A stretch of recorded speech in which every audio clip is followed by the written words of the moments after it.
Good morning, mud farmers. I want to show you something. These are my sets. Uh, these are actually my sets, the ones I planted. This is white.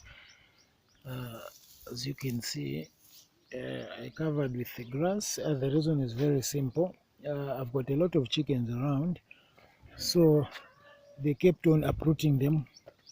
Once we plant, they come and uproot. So what we did was to get the grass and then cover on top. So we've covered all these. So I've noticed this side they've started sprouting, which is a good thing.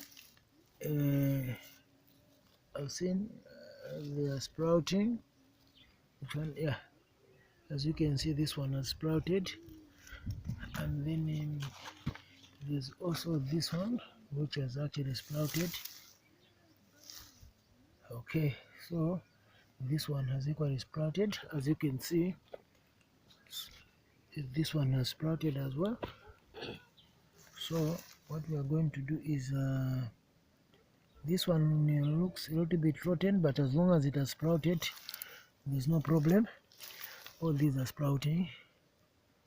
Okay, like I said, the whole purpose of putting the mulching is the chickens, and then as you know, we had a very dry spell, so this was serving two purposes. It was actually saving us from the chickens.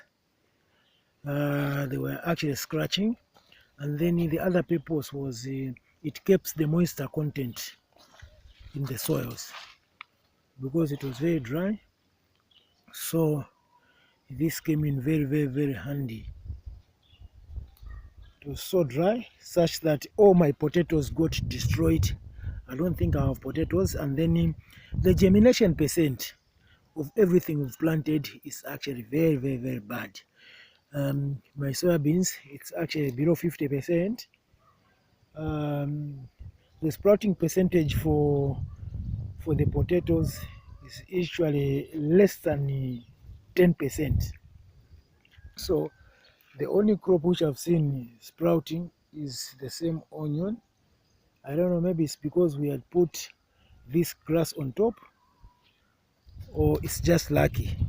Though I don't believe in lucky.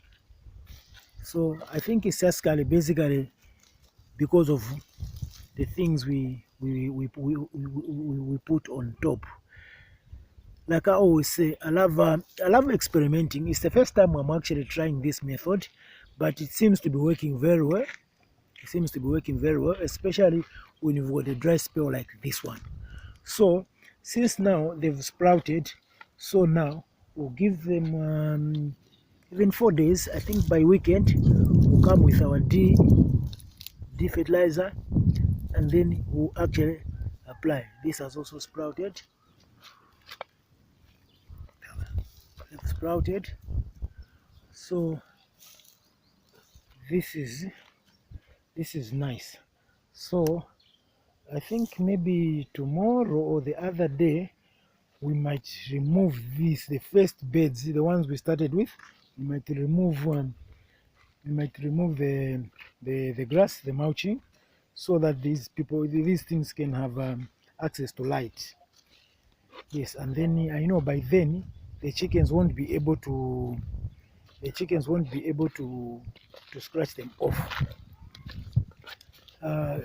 This is the one we planted yesterday, so we did the mulching as well, because these chickens are a problem. I've got a lot of chickens, and then I usually do a free range. I've got broilers, I've got black Arthrops, and then I've got the local chickens.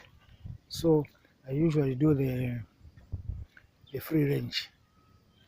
I think this season hasn't started on a good note on my side, because not only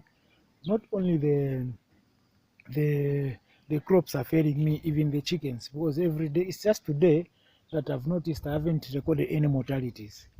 For the last week I've been recording 8-10 chickens a day dead. So I'm trying to see how best we can do it, and then I'm trying to see if I can actually revaccinate them with Newcastle.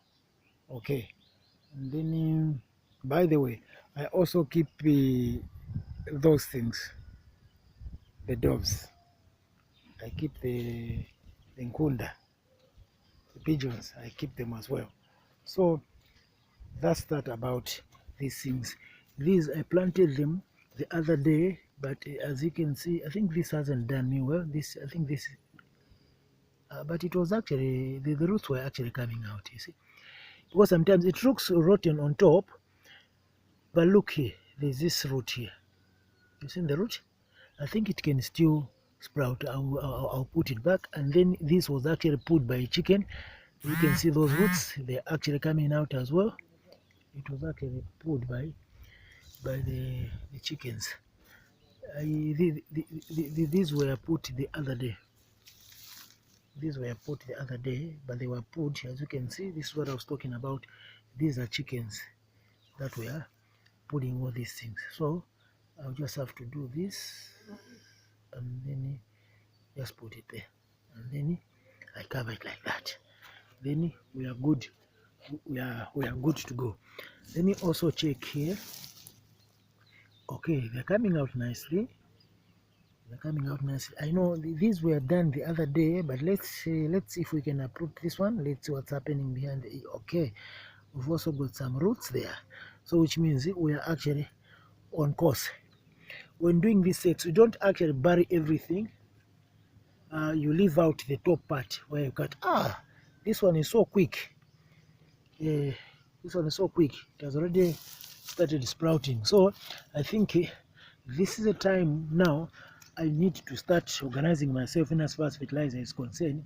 What I did with this one, with these beds, I had to mix with chicken manure before I actually planted. I had to mix with chicken manure before I actually planted. These are thorns. It's very, very important to leave their nose outside, so that they can have a chance of sprouting and then breathing. So what we normally do is, for every bed, for every 5,000 seeds, we actually apply 2 kgs of D. And then if you want, you can as well, later on when the bulbing are starting, you can as well apply can. The can is basically for adding quality. The can is for quality. Here the chicken is scratched, as you can see, they scratched. So they scratched all these. These are chickens. Okay. So thank you so much for watching my videos. Hope you've also learned 1 or 2 things. Thank you so much.